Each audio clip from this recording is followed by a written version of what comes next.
Smile. Life is not that hard.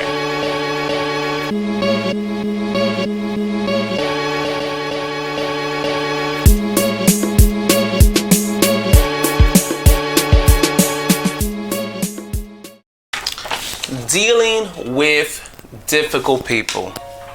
How do you deal with them? So someone asked me that question the other day, Orlando, how do you deal with difficult people when they're like all around us? Let me ask you this question. What is the difference between the master and the student? The master has tried more than the student has tried. The master has made more mistakes more than the student has tried. So the master is always looking at self. The master is always looking at things that will work.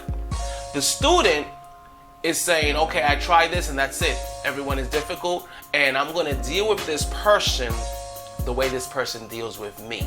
So I'm going to be difficult. You see, the master has made more mistakes and the master has found ways to deal with difficult people. So my question is, where are you going to stand at? Are you going to continue being the student that you find something and you say, okay, I learned it, but it's not working? Or are you going to be the master that you have made many mistakes, but now you are more self-sufficient, you are more in control of your realm? Let me give you a case in point. When you're dealing with difficult people, you pause, you take a look at the situation, and you don't respond to the situation because the ego wants to respond very quickly. The ego feels that you must be in a battle with this person who is difficult. Have you ever encountered a coworker that is very difficult and you don't want to go to work because this person is just so difficult, or you feel that you've got a plan on how to deal with this difficult person and the plan is to ignore them, but you still got to deal with them? So, there's an old saying that I've heard before. It's like, we don't have to love each other. We don't go home together, but we have to work together. So what people do is that they block certain things, but they'll just, okay, I work with this person. Let me just deal with what I got to deal with, and that's it. Difficult person is always going to be difficult because they're dealing with their own things, and I call them, they got their own static, their own stuff in their background that they're bringing present, and you're not doing any better by constantly challenging them, constantly arguing with them and trying to prove the point, because some difficult people are controllers. Some difficult people must be in control no matter what. So what happened in their life that they feel that they must control everything? Some difficult people think that they are leaders, so they may take a course in leadership, and now I'm a leader, and I must learn, lead people. Sometimes that doesn't work.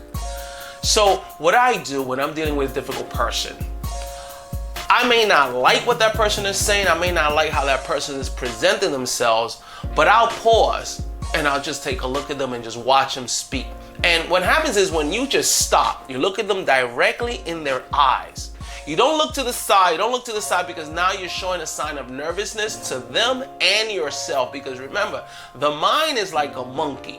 The mind does all kind of things. And if you go to the zoo and you look at the baby monkey is running all over the place. And Buddhists say that is how the mind is. The mind is running all over the place. So now when this person is speaking, and if you're looking to the side, your mind is just controlling itself. So even though they say you can't control the mind, you can also pause for the second. So you look at this person directly in their eyes and you just let them speak, and what you're going to hear is blah, blah, blah, blah, blah. And they're going to continue. But remember, you have to learn how to become present in the moment, the master of your own time, the master of your own being. So when you become present and you're just looking at this person, now you don't want to do it in a sarcastic manner, but you're connecting eyes with them. You're connecting your soul with them. You're just looking at them and you're allowing them to speak. And once they're done, say, okay, watch what happens. Things start to change because, nothing changes unless you change.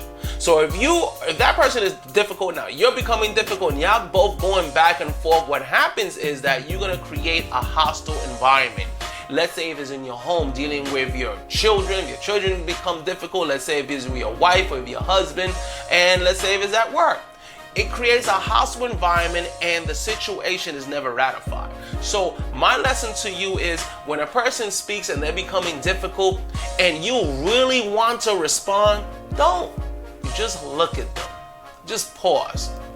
Let me give you another case, an example. Something that happened to me personally. I was once dealing with a very difficult boss. And this woman was just very to everyone.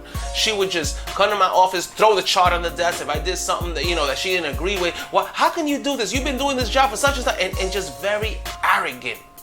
And I said, I have to figure out a method to dealing with this woman. Have you ever that person you just want So that's how she started to make me feel. So what I said, I'm going to go to her office and I'm going to ask, can I speak to her? I'm going to wait till everything calms down so she stops all her running around and everything. And I went to her office and I say, can I close the door, please? My way of closing the door is to remove her defense. Her defense is I must show up a certain way in front of everybody. I must yell and scream so I can create an audience. So what I did, I took away her soldiers and I closed the door. Now I asked permission, of course, to close the door. And we had our conversation. And it changed her behavior for about a week or two. But remember, habit forming are very hard to break. So she continued being who she is. Now, I took option one, spoke to her. The next option was when she speaks, just look at her. Just keep looking at her. And knowing how this works is that I pause and allow her to just show up how she shows up. Because how a person shows up is that they're bringing things with them. You're not in control of their life. You're not in control of the background noise. Only you are in control of yourself, of your time, of your realm, of what's going on right now. This is what I mean by your realm. Don't go back. Don't go forward. Don't go into, well, this person spoke to me a certain way in the past and this person's going to continue this way. Never mind all of that. You are in control of yourself. You have to become the master of yourself. So when this person spoke and I just look at them, she went about her business and she continued showing up the same way. You see, but when I locked eyes with her in no form of nervousness, she knew already that she didn't have me, that I am in control. So you want to be the master of your ship. You want to just show up in a certain way where this person's personal behavior, this person's past, whatever this person is presenting, whatever this person has, is not coming to you. Because a lot of people, again, they're bringing their shit, if I must say so. They're bringing their shit to you and you can't join it. You have to pull back and say, hold it, I have to be present. So my lesson to you is be present in the now. Don't be present in the past. Don't be present in the future. Be present in the now. Watch the changes that start to take place. Watch how things just start to get better. In order for things to change, you have to change.